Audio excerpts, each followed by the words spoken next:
हम लोग टॉपिक शुरू करने जा रहे हैं, कॉस्ट ऑफ कैपिटल। हो गया। अब इसमें लिखना शुरू करिए। देखो पहले, ये इंडेक्स जो है ये इस ऑर्डर में है जिस ऑर्डर में आपका मॉड्यूल है, लेकिन इस ऑर्डर में पढ़ नहीं पाएंगे। ये चैप्टर करने के लिए पहला ही पूरे सिलेबस की नॉलेज चाहिए, है ना। रेशियो का मतलब क्या होता है? एक को दूसरे से कंपेयर करना। जब सब आता होगा तब ना कंपेयर कर पाएंगे। ठीक है, तो हम लोग सिस्टमेटिकली चलेंगे। सबसे पहले हम लोग टॉपिक करेंगे कॉस्ट ऑफ कैपिटल। हेडिंग बनाइए, कॉस्ट ऑफ कैपिटल, ये हमारे चैप्टर का नाम है। इसमें लिखना शुरू करो बेटा। सबसे पहले concept number one, concept number one, meaning of cost of capital.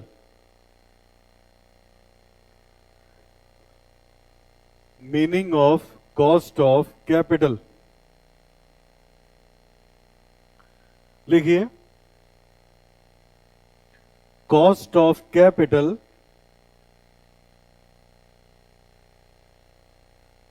is the return expected by the provider of capital,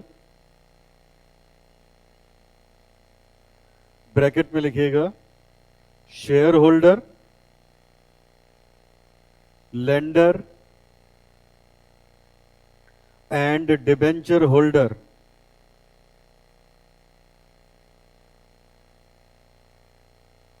and debenture holder, आगे लिखिएगा,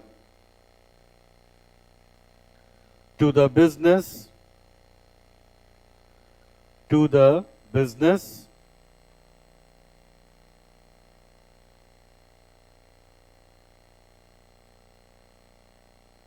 as a compensation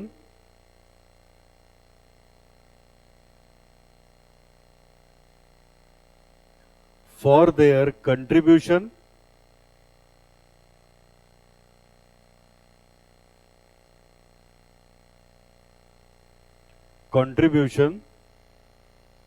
to the capital।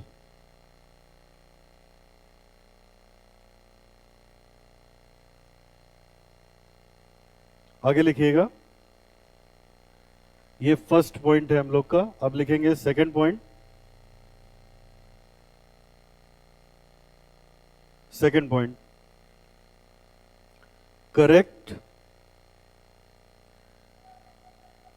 Cost of capital helps in following decision making।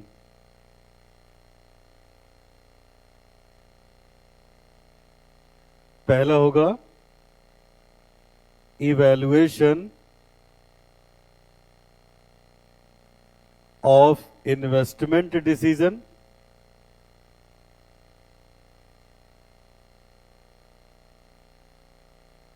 दूसरा है बेटा financing decision,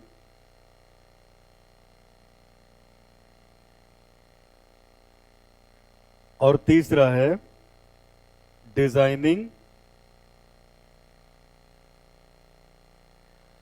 of optimum credit policy.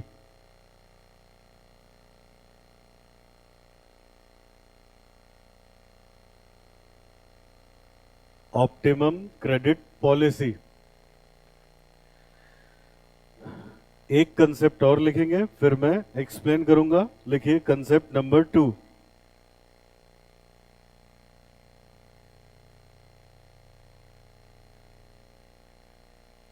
इसका नाम है determination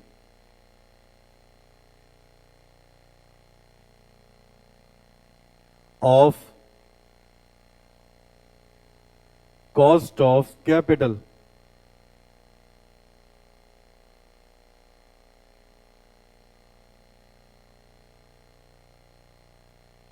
determination of cost of capital. इसमें लिखिएगा पहला कवरेज में सबसे पहला है कॉस्ट ऑफ डेट, ब्रैकेट में लिखेंगे लॉन्ग टर्म। सेकंड है कॉस्ट ऑफ प्रेफरेंस शेयर,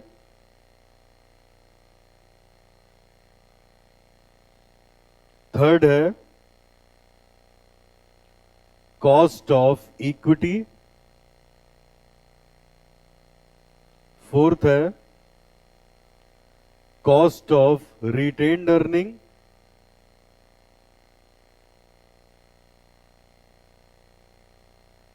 और फिफ्थ है weighted average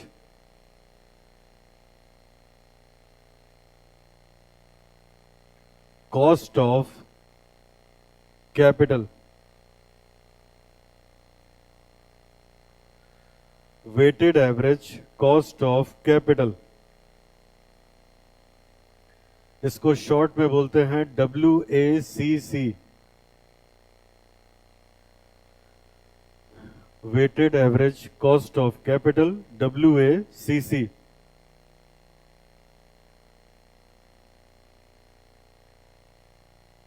concept 3, cost of long term debt, bracket में लिखेंगे KD।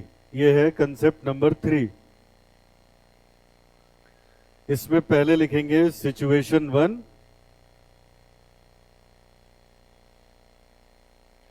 Cost of irredeemable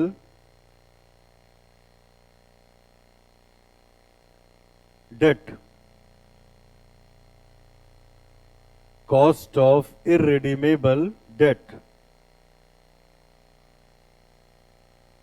formula लिखेंगे KD equals to annual interest,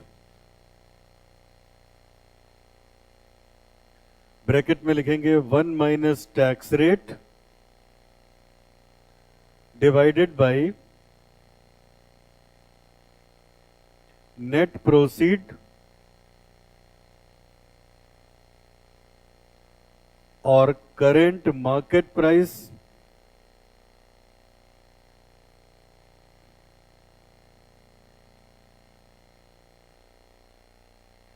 या इसी फॉर्मूले को लिखते हैं KD equals to I upon NP into 1 minus T। I का मतलब है बेटा इंटरेस्ट, T का मतलब है टैक्स रेट, NP का मतलब है नेट प्रोसीड,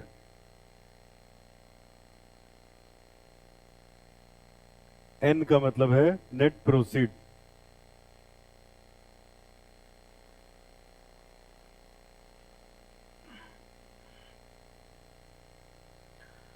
चलो यहां तक लिख के बताओ, फिर मैं एक्सप्लेन करूं।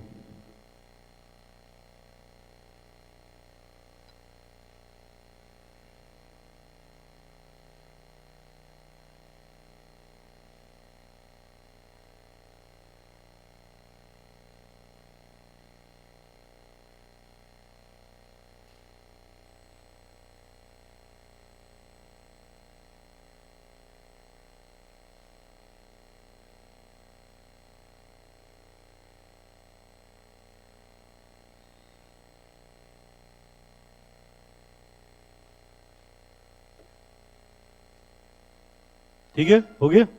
चलो अब स्क्रीन पे देखिए। अब बेटा बहुत ध्यान से बात सुनना। फर्स्ट चैप्टर हम लोगों ने FM का किया, वो पूरा थ्योरी था। प्रैक्टिकल प्रॉब्लम्स यहां से शुरू होंगी और ये ऐसा चैप्टर है कि सभी चैप्टर में इसका यूज होगा। देखो देखिए, हमारे चैप्टर का नाम है कॉस्ट ऑफ कैपिटल। हमारे चैप्टर का नाम है कॉस्ट ऑफ कैपिटल। अब इसका मतलब क्या हुआ पहले देखना। देखिए बेटा, कॉस्ट ऑफ कैपिटल का मतलब क्या हुआ। देखो, अगर कोई कंपनी है मान लो एक्स लिमिटेड, तो मैं बार बार एफएम में ये बात कहूंगा क्या, अगर कोई नई कंपनी है तो उसको अपना बिजनेस शुरू करने के लिए पैसे चाहिए, और अगर कोई पुरानी कंपनी है तो अपना बिजनेस मॉडर्नाइज करने के लिए उसको पैसे चाहिए। पैसे सबको चाहिए। और एफएम की फर्स्ट क्लास में क्या पढ़ा था? प्रोक्योरमेंट ऑफ फंड्स, पैसे लाएं कहां से, एंड इट्स इफेक्टिव यूटिलाइजेशन, यही है एफएम ना। तो अब यहां देखो, हर कंपनी को हमेशा बेटा पैसों की जरूरत रहती है, पैसों की जरूरत रहती है। और पैसे जब मैं बोलूं तो लॉन्ग टर्म, कौन सा बेटा? लॉन्ग टर्म का मतलब क्या हुआ? ज्यादा दिन के लिए पैसे चाहिए। तो पैसे कहां से लेके आए? तो कोई भी कंपनी दो जगह से पैसे ला सकती है। एक, अपना शेयर बेच के, जिसको हम बोलते हैं इक्विटी। अगर अपना शेयर बेच के पैसे लाएंगे तो क्या बोलेंगे? इक्विटी। दूसरा, कहीं से पैसे बोरो करके, बोरो करेंगे तो क्या बोलेंगे? डेट। अब यहां देखो, इक्विटी का क्या मतलब होता है? इक्विटी का मतलब अपना शेयर बेच के पैसे लाना, और शेयर बेचेंगे तो या तो इक्विटी शेयर होल्डर आएंगे या तो प्रेफरेंस शेयर्स इश्यू करेंगे। और अगर डेट से पैसे लाएंगे मतलब लोन लेंगे, तो या तो डिबेंचर इश्यू कर दो, या बॉन्ड इश्यू कर दो, या कोई लॉन्ग टर्म का लोन ले लो। लॉन्ग टर्म का लोन, यहीं से पैसे ला सकते हो। जब भी कोई कंपनी पैसे अरेंज करेगी तो वो दो जगह से अरेंज करेगी, एक इक्विटी है, दूसरा डेट। अब देखना बेटा, अब बताओ मुझे पैसे की जरूरत थी, मैं किसी कंपनी के बोर्ड ऑफ डायरेक्टर्स में से हूं, आप लोगों ने मेरे कंपनी का इक्विटी शेयर खरीद लिया, तो बदले में मैं क्या दूंगा आपको? डिविडेंड। बोलो बेटा। तो इक्विटी शेयर होल्डर को क्या देना होता है? डिविडेंड। अच्छा, ये अलग बात है, फिक्स नहीं होता। दूसरा, अगर प्रेफरेंस शेयर इश्यू करेंगे तो इनको भी क्या देना होगा? डिविडेंड। इसका मतलब इक्विटी को अगर शेयर इश्यू किया तो इक्विटी को क्या देना पड़ेगा? डिविडेंड देना पड़ेगा। दूसरा, अगर मान लो बेटा लोन ले लिया, डेट ले लिया, तो लोन लेंगे तो इंटरेस्ट देना पड़ेगा, बॉन्ड पे भी इंटरेस्ट देना पड़ता है, डिबेंचर पे भी इंटरेस्ट देना पड़ता है। अब 2 मिनट के लिए सोचना, जैसे मान लो मैंने आपको डिबेंचर इश्यू किया, तो 100 रुपए का डिबेंचर इश्यू किया, 100 रुपए आपने मुझे दे दिया। 5 साल तक मैं डिबेंचर अपने पास रखे हूं, जब तक मैं रखा हूं तब तक मैं आपको इंटरेस्ट दूंगा। 5 साल बाद आपके 100 रुपए आपको वापस कर देंगे। तो जो पैसे आपसे लिए थे वो तो वापस कर ही दिए, उसको अपने पास रखने की कॉस्ट देनी पड़ी, इंटरेस्ट। बोलो बेटा, इंटरेस्ट। वैसे यहां सोचो इक्विटी के बारे में। मान लो मैंने प्रेफरेंस शेयर इशू किया, रिडीमेबल, तो जब तक मैं पैसा अपने पास रखूंगा तब तक मैं आपको डिविडेंड दूंगा, और एक दिन आपके पैसे भी आपको वापस कर दूंगा। तो आपका पैसा अपने पास रखने की मुझे एक कीमत अदा करनी है ना। जो पैसे आपसे लिए वो मैंने कैपिटल में लगा दिया, जो पैसे मैंने आपसे लिए बेटा वो पैसे मैंने कैपिटल में लगा दिया, लेकिन इस पैसे को अपने पास रखने की एक कीमत अदा करनी पड़ी। अगर मैंने इक्विटी से पैसे लिए तो क्या देना पड़ा? डिविडेंड। अगर मैंने डेट से पैसे लिए तो क्या देना पड़ा बेटा? इंटरेस्ट। ठीक है, तो dividend and interest are known as cost of capital. समझ आया ना? Dividend and interest are known as cost of capital. ऐसे सोचो, हमें आपको पैसे की जरूरत हो, हमने बैंक से लोन ले लिया, तो लोन तो पूरा वापस करेंगे ही ना, कहां भाग जाएंगे? प्रिंसिपल तो देंगे, इंटरेस्ट अलग से देना पड़ेगा, है ना? तो वो जो इंटरेस्ट है वो कॉस्ट हुई कि नहीं उस कैपिटल को अपने पास रखने की? समझ आया ना? तो यही हमारे चैप्टर का नाम है cost of capital. Cost of capital का मतलब क्या हुआ? फिर से एक बार देखो, फिर आगे बढ़ाएं। हर एक कंपनी को, नई कंपनी को बिजनेस शुरू करने के लिए, पुरानी कंपनी को बिजनेस मॉडर्नाइज करने के लिए पैसे की जरूरत होती है। पैसे कहां से ला सकते हैं? लॉन्ग टर्म फंड दो जगह से। कहां कहां से?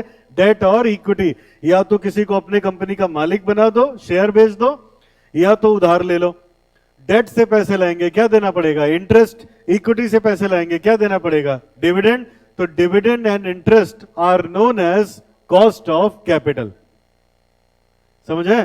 तो ये है कॉस्ट ऑफ कैपिटल। अब यहां देखो हम लोगों ने क्या लिखा, पढ़िएगा। हमने लिखा cost of capital is the return expected by the provider of capital. अब आप बताओ कैपिटल के प्रोवाइडर्स कौन है? दो, one is equity, another one is debt. Debt क्या एक्सपेक्ट करता है? इंटरेस्ट। इक्विटी क्या एक्सपेक्ट करता है? डिविडेंड, है ना? तो यही इंटरेस्ट और डिविडेंड, ये क्या हो गया? Cost of capital. आगे बढ़ो। To the business as a compensation of their contribution. अब समझ में आ गया होगा ये क्या होता है। आगे पढ़ो। Correct cost of capital helps in following. अब पहले मुझे एक बात बताओ, ये फर्स्ट पॉइंट सबको क्लियर हो गया? अब दूसरा पॉइंट सुनो बेटा, दूसरा पॉइंट सुनिए। अब यहां आप ये निकालने जा रहे हो कॉस्ट ऑफ कैपिटल क्या होती है, ये निकालने जा रहे हो। मतलब आप ये निकालने जा रहे हो डिविडेंड कैसे निकालने, प्रेफरेंस डिविडेंड कैसे निकालने, इंटरेस्ट कैसे निकालने, ये सब आप कैलकुलेट करना सीखने जा रहे हो। तो अब आप ये पूछ सकते हो सर इसको पढ़ने से फायदा क्या होगा? तो बेटा इसको पढ़ने से फायदा ये होगा, कल को आप जाके कोई कंपनी ज्वाइन करोगे, आप किसी बड़ी कंपनी से एसोसिएट होते हो, तो कोई बड़ी कंपनी के पास तो तमाम रास्ते होते हैं ना। जैसे एमआरएफ कंपनी को आज पैसे की जरूरत हो तो उसका डिवेंचर भी बिक जाएगा, बिकेगा कि नहीं? बॉन्ड इशू करने पे वो भी बिक जाएगा, वो इक्विटी लेके आएंगे धड़ाधड़ बिकेगा, उनका प्रेफरेंस भी बिक जाएगा। तो उनको तो ये डिसाइड करना है ना कौन सा सस्ता पड़ेगा, समझ आया ना? तो सस्ता महंगा तब डिसाइड होगा जब लागत पता होगी ना।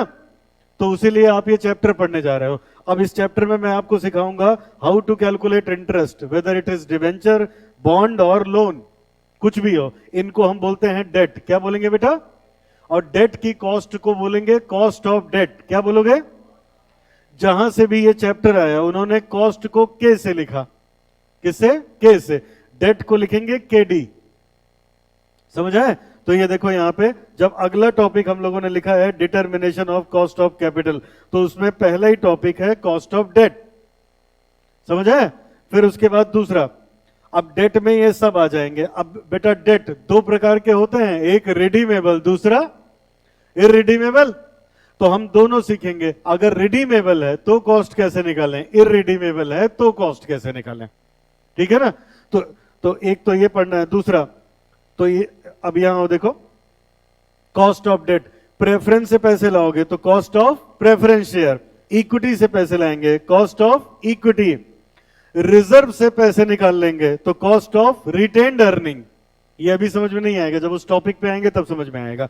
और बेटा, और मुझे एक बात बताओ, क्या एक कंपनी, सब लोग जवाब देंगे, क्या एक कंपनी डेट से पैसे ला सकती है, प्रेफरेंस से ला सकती है, इक्विटी से ला सकती है, रिजर्व से निकाल सकती है? क्या ऐसा भी हो सकता है कि हर जगह से पैसे यूज हो गए हो? तो फिर इसका अलग, तो फिर बेटा इसका अलग, इसका अलग, इसका अलग, इनकी कॉस्ट अलग होगी ना।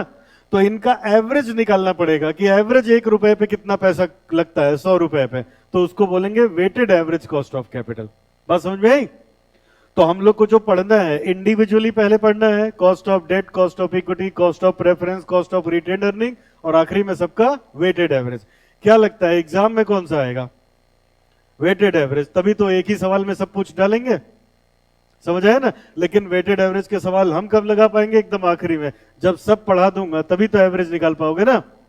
समझ आया? तो ये देखो बेटा, अब दूसरा पॉइंट हमने यहां लिखा था, कॉस्ट ऑफ कैपिटल हम क्यों पढ़ते हैं? हम इसलिए पढ़ते हैं जिससे हम फैसले ले पाए। कैसे फैसले? जब हमें पता होगी ना लागत कहां ज्यादा पड़ रही है कहां कम, तो हम लोन कहां से लेना है ये आसानी से डिसाइड कर पाएंगे। फाइनेंसिंग डिसीजन, बोलो बेटा। अच्छा, उसके बाद बेटा हम अपनी क्रेडिट पॉलिसी डिसाइड कर पाएंगे और अच्छे डिसीजन ले पाएंगे। क्रेडिट पॉलिसी डिसाइड करने का मतलब ऐसे समझ लो, बताओ हर कंपनी क्रेडिट पे गुड्स बेचती है ना, तो कितने दिन का क्रेडिट दिया जाए? जो जैसे मान लो अभी हम 15 दिन का क्रेडिट देते हैं, तो उसको बढ़ाएं या घटाएं, क्या करें, वो यहां से डिसाइड हो पाता है। क्यों डिसाइड होता है?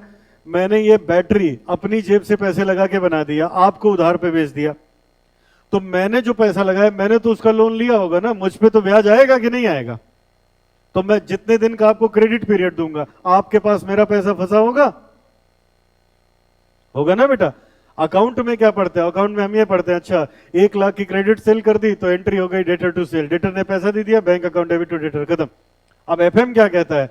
1 लाख का सामान अगर बेचा है डेटर को तो डेटर ने मान लो 2 महीना इसका पैसा रोक लिया, तो हमने जहां से लोन लेके इसको बनाया था 2 महीने का ब्याज जाएगा कि नहीं जाएगा?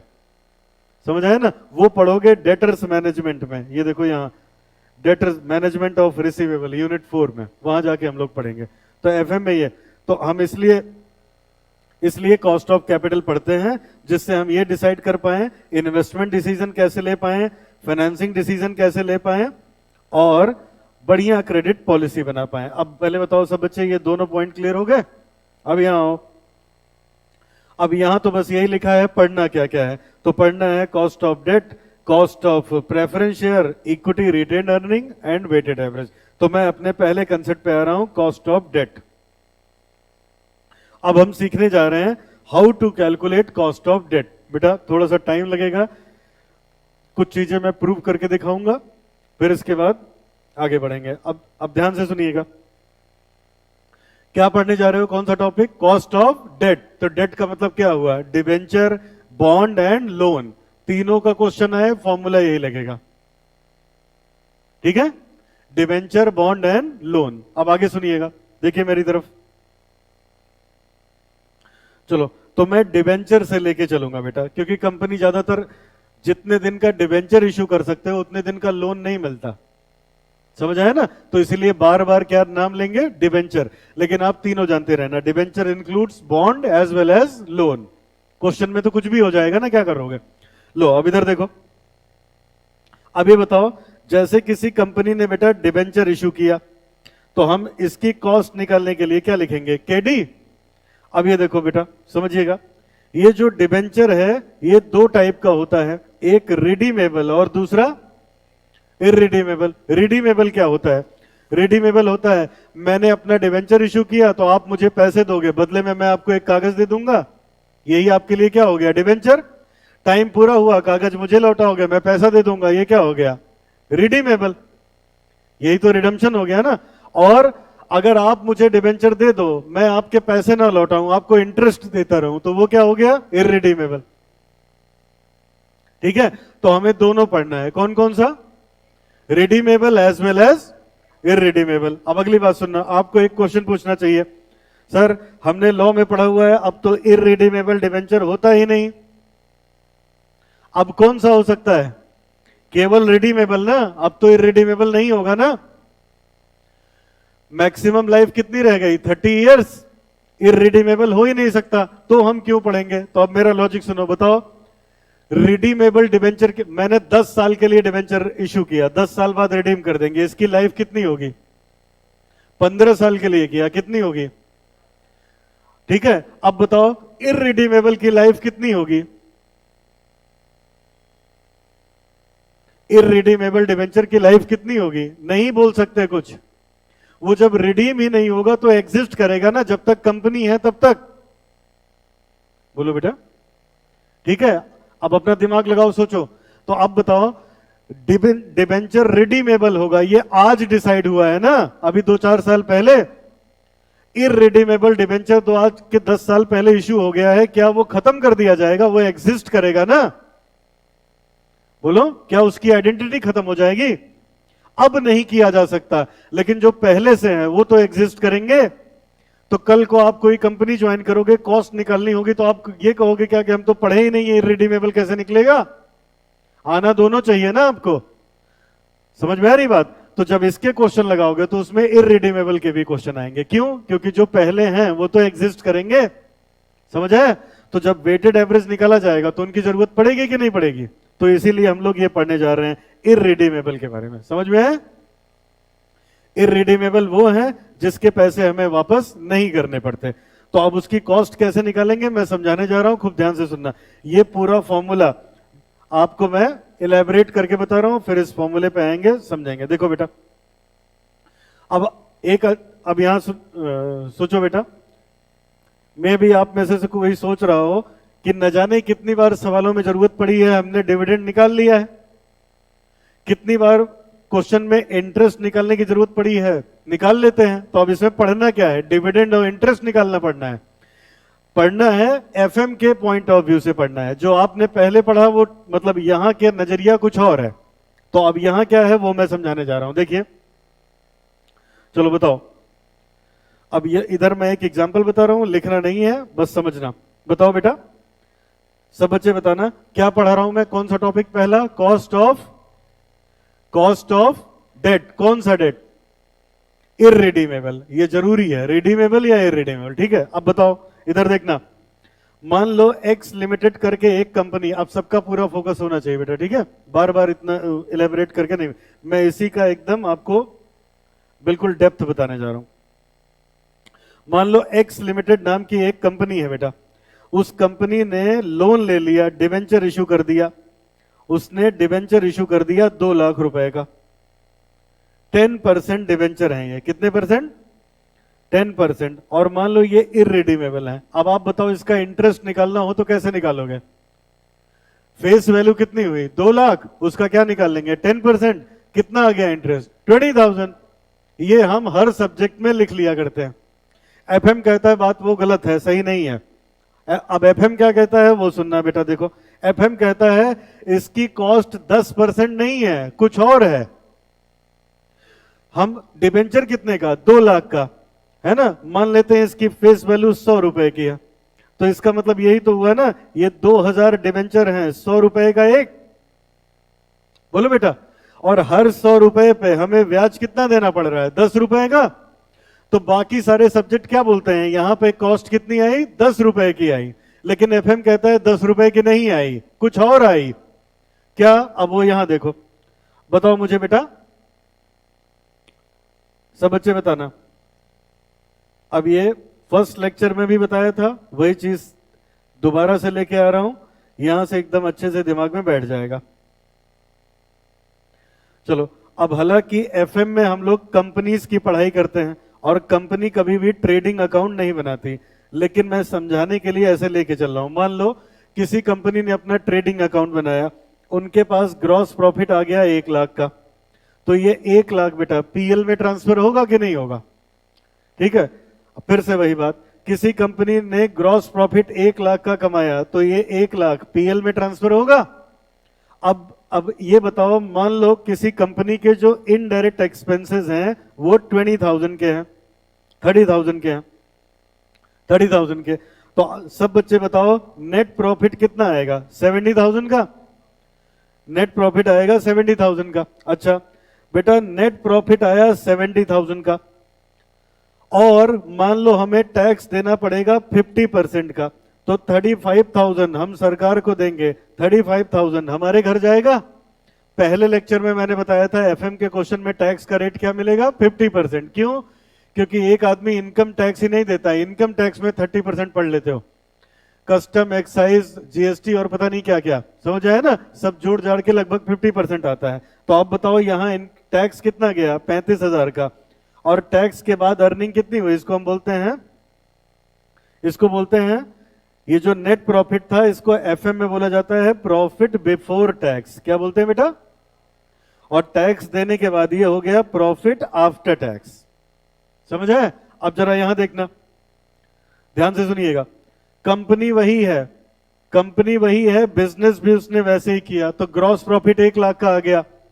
कंपनी के जो इनडायरेक्ट एक्सपेंसेस थे वो बेटा 30,000 के पहले भी थे, आज भी हैं। अब कंपनी ने क्या किया? ये पिछले साल का मान लो डेटा था, अब इस साल कंपनी ने क्या किया?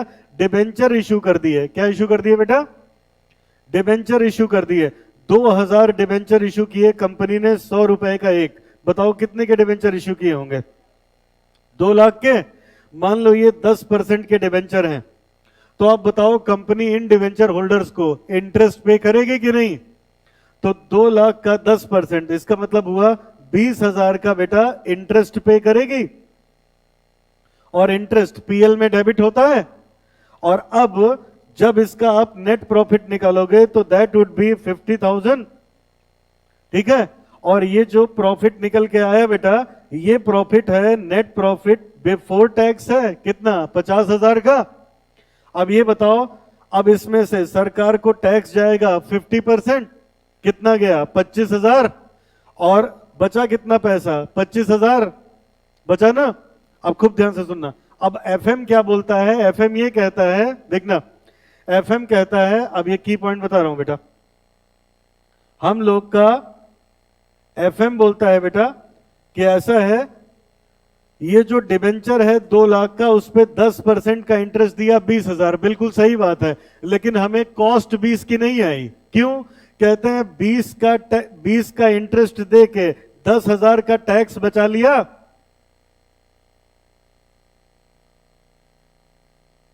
बोलो, जब 20 नहीं लिखा था तो सरकार को टैक्स कितना गया? 35,000। जब 20,000 डेबिट कर लिया तो हमने टैक्स कितना दिया? 25,000। हमने 10,000 का टैक्स बचा लिया। अब बताओ फिर से एक बार, डिबेंचर को इंटरेस्ट कितना दिया? 20,000। उसकी वजह से टैक्स कितना बच गया? 10,000। तो अल्टीमेटली खर्चा कितना आया? 10,000। बोलो बेटा, 10,000 का है ना। अब ध्यान से देखना। अब ये बताओ, डिबेंचर से पैसे कितने लिए थे? 2 लाख। उनको अब एफएम के पॉइंट ऑफ व्यू से पैसा कितना दे रहे हो? 10,000। तो अगर ये निकाले तो ये तो 5% निकल के आ रहा है। कितना? जबकि बाकी सब जगह हम लोग क्या पढ़ते हैं? 10%। अब बताओ, आपको क्या लगता है कौन सा ज्यादा एक्यूरेट है, कौन सा ज्यादा एग्जैक्ट है? वाकई में कंपनी पे बर्डन कितने का आया? 10% का या 5% का? 5% का ना। तो अब बताओ, कॉस्ट ऑफ डेट कितनी निकली? 5%, नॉट 10%। अब वो 10%, अब ये निकालना आपको नहीं आता, वही आप निकालना यहां सीखोगे। कहानी समझ में आई? ठीक है, अब सुनिएगा बेटा। तो ये तो मैंने डिटेल में बताया। अब इतना एनालिसिस करने का टाइम नहीं होता एग्जाम में, आपको रेडीमेड फॉर्मूला बताया जाता है। क्या? ये देखो, केडी बराबर कॉस्ट ऑफ डेट बराबर interest 1 minus tax rate upon net proceed. क्या फॉर्मूला है बोलो? इंटरेस्ट 1 माइनस टैक्स, यही देखते जाना है, कुछ लिखना नहीं है। Interest 1 minus tax rate upon net proceed. सामने देखिए, इंटरेस्ट का मतलब जो इंटरेस्ट दिया हम लोगों ने, बताओ बेटा, 20,000 का इंटरेस्ट दिया था। 1 माइनस टैक्स रेट, 50% के स्लैब में थे हम लोग। 50% का मतलब 50/100, उसका मतलब हुआ 0.5 डिवाइडेड बाई नेट प्रोसीड। क्या लिखा है बेटा? अब सुनो, नेट प्रोसीड क्या होता है, खूब ध्यान से सुनना। नेट प्रोसीड क्या होता है? यहां तो मैंने 2 लाख ही पूरा मान लिया है, एक बार पहले करके दिखा देता हूं। अब बताओ, ये 1 में से 0.5 घटाओगे, 0.5 बचेगा। 20,000 को 0.5 से मल्टीप्लाई करोगे, आधा हो जाएगा, 10,000। बोलो बेटा, अब 10,000 डिवाइडेड बाई 2 लाख आ गया ना, वही 5%। समझ आया? तो आपको ऐसे फॉर्मूले बताए जाएंगे हर एक चीज में, जिसमें वो कॉस्ट इजीली कैलकुलेट होके आ जाएगी। कोई डाउट? तो ये देखो, यहां हमने फॉर्मूला लिखा, पढ़ना जरा। Annual interest divide multiplied by 1 minus tax rate divided by net proceeds, और ये लिखा, ये फॉर्मूला है। तो जब कभी हमें इररिडीमेबल डिबेंचर, इररिडीमेबल डेट की कॉस्ट निकालनी होगी तो क्या फॉर्मूला लगाओगे? Interest upon net proceeds into 1 minus tax rate. कोई डाउट? आगे बढ़े। अब अगली बात सुनना, खूब ध्यान से सुनना बेटा। अब अगली बात आती है, sir what is net proceeds? Net proceeds का मतलब क्या है? चलो, अब मैं ये बताने जा रहा हूं। ये क्वेश्चन बाय क्वेश्चन चेंज होता रहेगा, इसलिए ध्यान से सुनिएगा। चलो, अब मुझे बताओ जरा, मैंने बैंक से मान लो 30 लाख रुपए का लोन लिया, तो बताओ मुझे कितना पैसा मिलेगा? कितना पैसा मिलेगा? 30 लाख, ठीक है। मैंने बेटा 20 लाख का डिबेंचर इश्यू किया, मुझे कितने पैसे मिलेंगे? 20 लाख, है ना?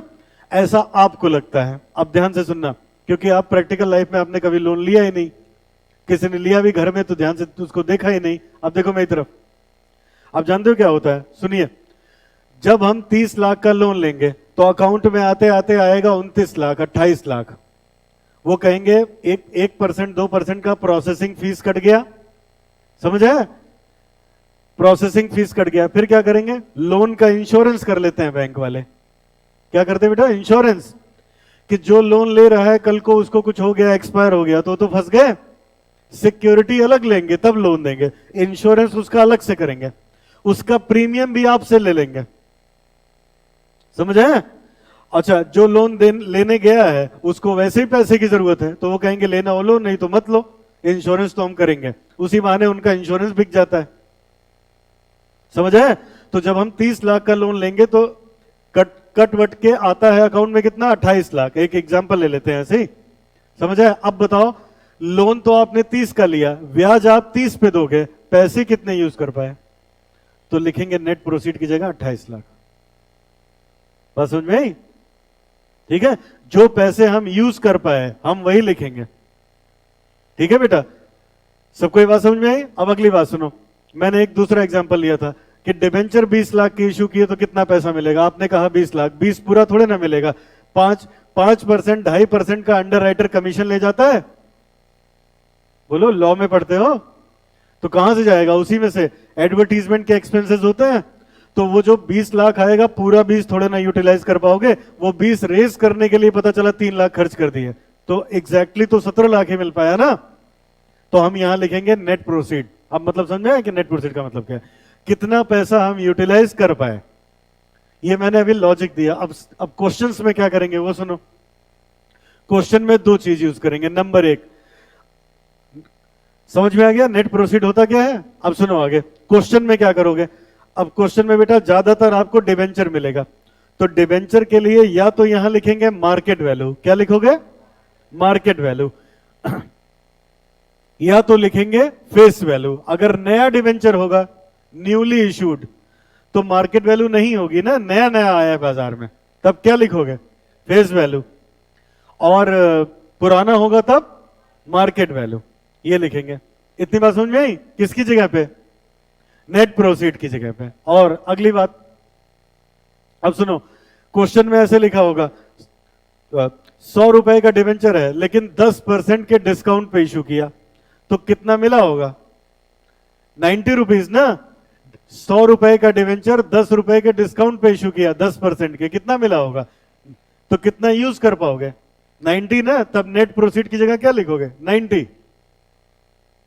समझ है? अगली बात सुनना, अब यही सब क्वेश्चन में आएगा। अभी कहेंगे 100 रुपए का डिवेंचर था, ध्यान से सुनिएगा, 10% के डिस्काउंट पे इशू किया, कितना मिलेगा?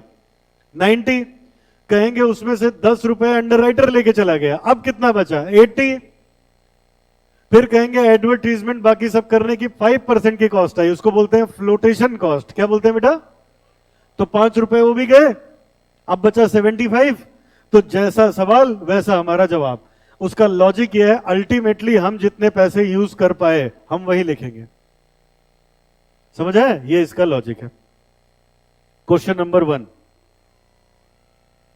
क्वेश्चन नंबर 1 पे आ जाओ।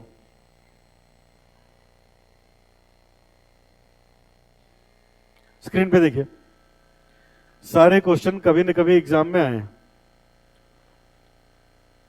कोई जल्दबाजी नहीं, आंसर निकालने के चक्कर में मत पड़ना, लॉजिक सीखो सबके।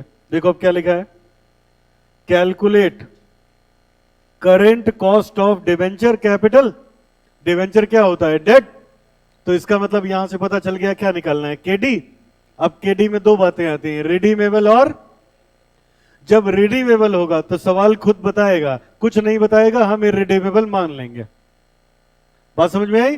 कैसे बताएगा? लिखेगा redeemable after 5 year, redeemable value is this. जब कुछ नहीं लिखेगा तो क्या हो गया? इरिडीमेबल। अब इसमें नहीं लिखा है तो ये किसका हो गया? इरिडीमेबल। अब ये देखो, तो जैसे ही इरिडीमेबल की कॉस्ट निकालनी हो बेटा, तो सबसे पहला काम है आप उसका फॉर्मूला लिख दो।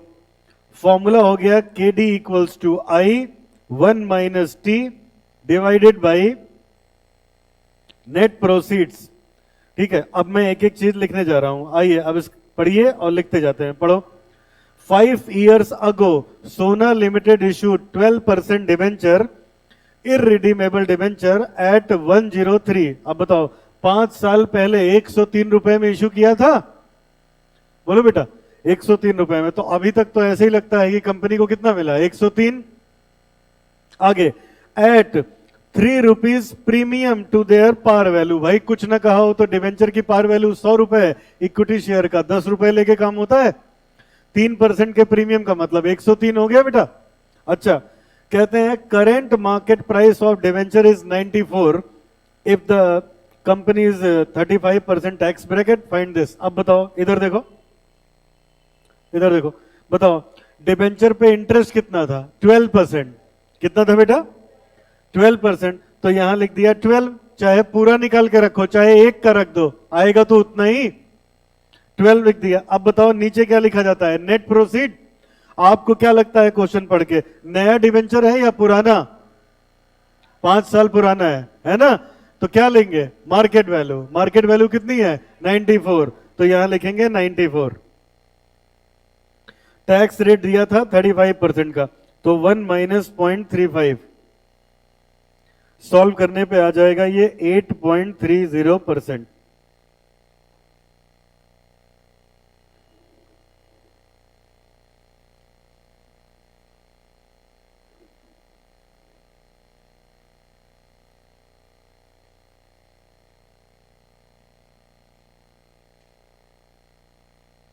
ठीक है, अब इधर देखो। अब कुछ लोग अभी पूछोगे तो उससे पहले चलो जरा मुझे एक बात बताओ, 1/2, सब बच्चे देखो, 1/2, 50%, 0.5, 1:2, अलग अलग है या एक ही है?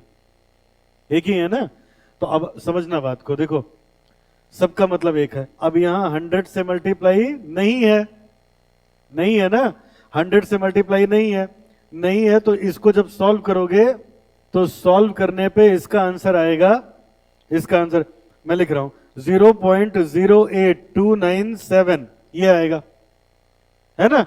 लेकिन जब हम परसेंट में बताएंगे तो हम लिखेंगे 8.30%। भाई परसेंट का मतलब ये होता है अभी 100 से डिवाइड होगा फिर वहीं पहुंच जाएगा ना, समझ में? तो यहां इन फॉर्मूले में 100 से मल्टीप्लीकेशन नहीं होता और हम लोग ऐसे आंसर लिखते हैं। अब बताओ कॉस्ट ऑफ डेट सबको क्लियर हो गई? क्या फॉर्मूला है, interest 1 minus tax rate upon net proceed. आगे बढ़े, ये अगर लिखना है तो फटाफट लिखो फिर मैं नेक्स्ट क्वेश्चन करूं। हो गया? चलो situation 2,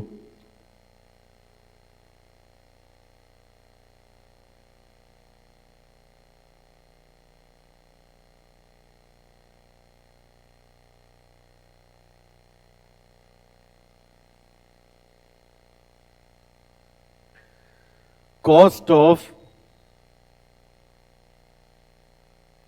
irredeemable, cost of redeemable, irredeemable तो हो गया, cost of redeemable date.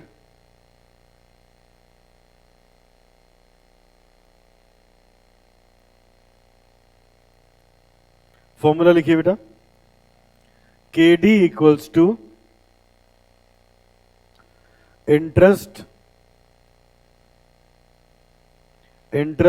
1 minus tax rate plus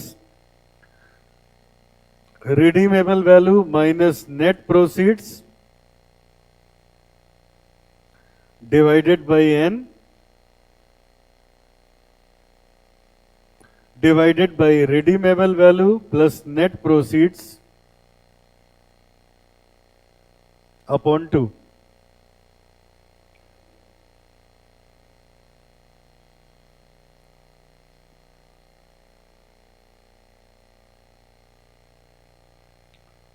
यहां पे आई का मतलब है इंटरेस्ट,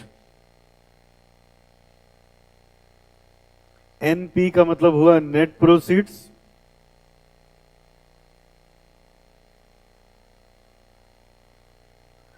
आर वी का मतलब हो गया redeemable value,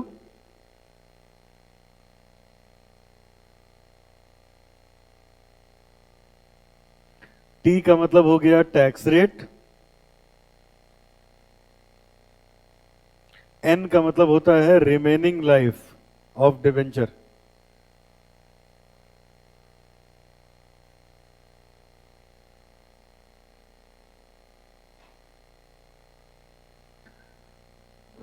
remaining life of debenture.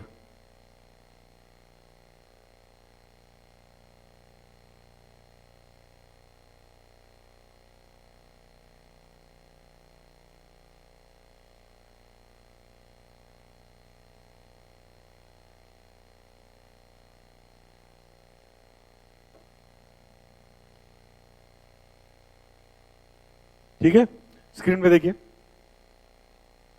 देखो बेटा, अब ये फॉर्मूला है रिडीमेबल डेट का, रिडीमेबल डेट का ये फॉर्मूला है। अब मैं जरा इसके बारे में बताता हूं, फिर आगे बढ़ते हैं। देखो कैसे पहचानोगे रिडीमेबल है, क्वेश्चन खुद बताएगा। क्या बताएगा? लाइफ के बारे में डिस्कस करेगा, रिडीमेबल वैल्यू बताएगा, तो इसका मतलब रिडीमेबल है। कुछ नहीं कहेगा तो इरिडीमेबल मान लेंगे। अच्छा, अब फॉर्मूला कैसे याद करेंगे? एकदम आसान है। यहां देखो फॉर्मूला याद करने की टेक्निक देखो। ये बताओ, interest 1 minus tax rate irredeemable वाले में था कि नहीं था? तो इसमें भी है। बोलो, अब यही देखते जाओ, अभी तुरंत याद हो जाएगा। अब ये देखो प्लस, जैसे डेप्रिसिएशन निकालते टाइम क्या करते थे? Cost of asset minus scrap value upon life. वैसे यहां हो गया redeemable value minus net proceeds upon life. और इसी का इन्हीं दोनों का एवरेज नीचे रिडीमेबल वैल्यू और नेट प्रोसीड का एवरेज निकालेंगे, तो दो हैं, जोड़ के 2 से डिवाइड करेंगे, यही होगा ना। हो गया फॉर्मूला, समझ में आया? बताओ कैसे याद किया? क्या करें पहले? Interest rate into 1 minus tax rate. अच्छा, प्लस अब क्या आ गया? Redeemable value minus net proceed divided by remaining life upon, उसी को एन से लिखा है, upon redeemable value plus net proceed divided by 2। This is formula. ठीक है। स्टैटिस्टिक्स में एक चैप्टर आप लोग पढ़ते हो, इंटरपोलेशन एंड एक्स्ट्रापोलेशन। ठीक है, नहीं पढ़ा है तो बीकॉम वगैरह में होता है, यहां नहीं है फाउंडेशन में। तो उस इंटरपोलेशन टेक्निक से यह फॉर्मूला बनाया गया है। ठीक है ना, उसमें जो टेक्निक्स है उससे यह फॉर्मूला बनाया गया है। तो अब इस पे क्वेश्चन नंबर 2 हम लोग करने जा रहे हैं।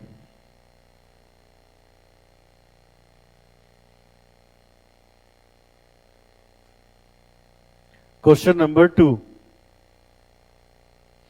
फॉर्मूला लिख लेता हूं पहले। के डी बराबर interest 1 minus tax rate plus redeemable value minus net proceeds divided by N whole divided by redeemable value plus net proceeds divided by 2। अब क्वेश्चन पढ़ते जाएंगे, इसमें वैल्यू लिखते जाएंगे।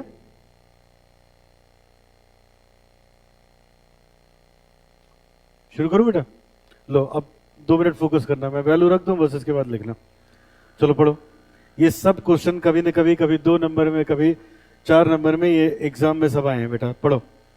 A company issued 10,000 10% debenture of ₹100 each at a premium of 10%। At a premium of 10%। 100 रुपए का debenture 10% के premium पे इशू हुआ, मतलब 110 मिला होगा। आगे बढ़ो। On 1 April 17 to be matured on 22। 5 साल का डिवेंचर है ये, तो इसी से पता चल गया रिडीमेबल है। आगे पढ़ो। The debenture will be redeemed on maturity. कह रहे हैं 2022 में इसको रिडीम कर देंगे।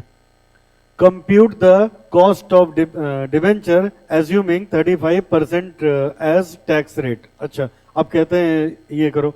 अब बताओ पहले डिवेंचर, क्वेश्चन यहां तक समझ में आया बेटा? अब ध्यान से मेरी बात सुनना। देखो, फाउंडेशन में जब पढ़ा था डिवेंचर वाला चैप्टर, तो 5-6 केसेस आते थे। Issued at par, redeemed at par, issued at premium, redeemed at par, है ना, डिस्काउंट, तमाम सारी बातें होती थी। अब आप बताओ ये डिवेंचर किस वैल्यू पे इशू किया गया? पढ़ के बताओ, मैं इसको क्लीन कर रहा हूं। किस पे इशू किया? प्रीमियम पे, मतलब 100 के बदले में कितने लिए? 110। तो नेट प्रोसीड कितना हो गया है? 110। आगे पढ़ो। अब ये बताओ रिडीम किस पे कर रहे हैं? पार पे, प्रीमियम पे, डिस्काउंट पे, क्या लिखा है? कुछ नहीं लिखा है। तो क्या बढ़िया लॉजिक होगा? पार पे। क्या लॉजिक सबसे बेस्ट होगा? पार पे। तभी तो नहीं लिखा है। कोई चेंज होता तो बताता। तो इसका मतलब रिडीमेबल वैल्यू कितनी आ गई? 100। यहां से आपने ये भी सीख लिया, जब कुछ न दिया हो तो क्या अज्यूम कर लेंगे? Par value. ठीक है, अब अपने फॉर्मूले पे आओ। यहां देखो, इंटरेस्ट कितना था इसमें? 10%। तो 100 रुपए का 10% 10 रुपए हो जाएगा। टैक्स रेट 35% का दिया है, 0.35 प्लस रिडीमेबल वैल्यू हो गई 100 रुपए की। नेट प्रोसीड 110 का था बेटा,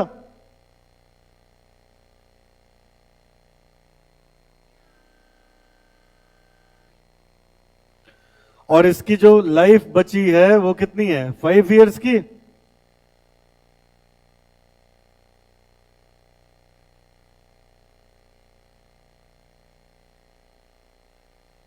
divided by 100 plus 110 divided by 2।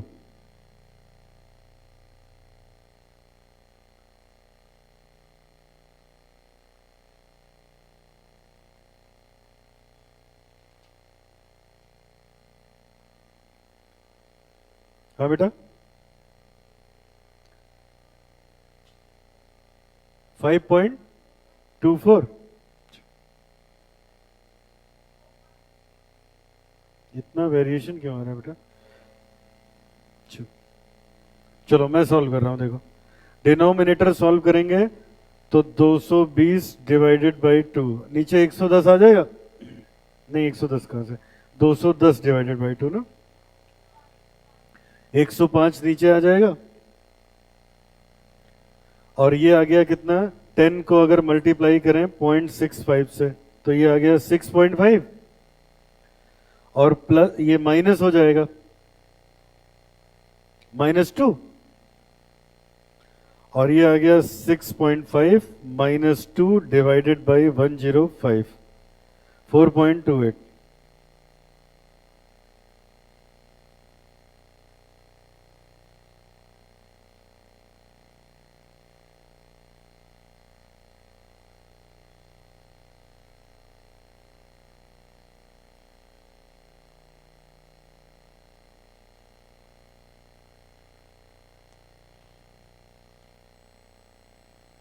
इस तरह से कैलकुलेट करते हैं cost of date.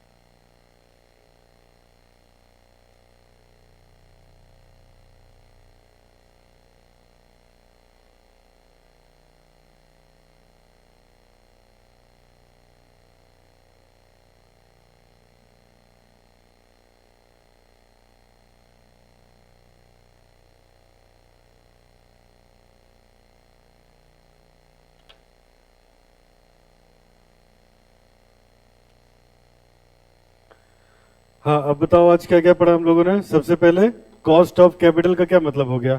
Her company को पैसे की जरूरत होती है, तो हर पैसे की एक कीमत है। शॉर्ट टर्म फंड्स की बात कर रहे हैं या लॉन्ग टर्म? Long term. तो कहां कहां से लाएंगे, एक डेट और दूसरा इक्विटी। ठीक है बेटा, डेट से पैसे लाएंगे तो इंटरेस्ट पे करना पड़ेगा, इक्विटी से पैसे लाएंगे तो डिविडेंड पे करना पड़ेगा। तो interest and dividend are known as cost of capital. और यहां हम वही कैलकुलेट करने जा रहे हैं। कितने फैक्टर्स हुए कॉस्ट ऑफ कैपिटल के, cost of debt, cost of preference share, cost of retained earning, cost of equity, और सबका weighted average cost of capital. हमने कौन कौन सा पढ़ा? सबसे पहले हम लोगों ने डेट पढ़ा। डेट में रिडीमेबल क्या फॉर्मूला, वो irredeemable, interest 1 minus tax rate upon net proceed. और दूसरा हम लोगों ने पढ़ा कौन सा, दूसरा हम लोगों ने पढ़ा रिडीमेबल का। रिडीमेबल का फॉर्मूला हो गया interest 1 minus tax rate, redeemable minus net proceeds upon life, redeemable plus net proceeds divided by 2, है ना। क्वेश्चन कैसे लगेंगे, पहले क्वेश्चन की आखिरी लाइन पढ़ लेना है, निकालना क्या है उसका फॉर्मूला लिख दो, फिर ढूंढो उसके लिए क्या क्या चाहिए, कहां कहां दिया है, रखो, अपने आप आ जाएगा। ठीक है, अब आज इतना ही, बाकी नेक्स्ट क्लास में चलो।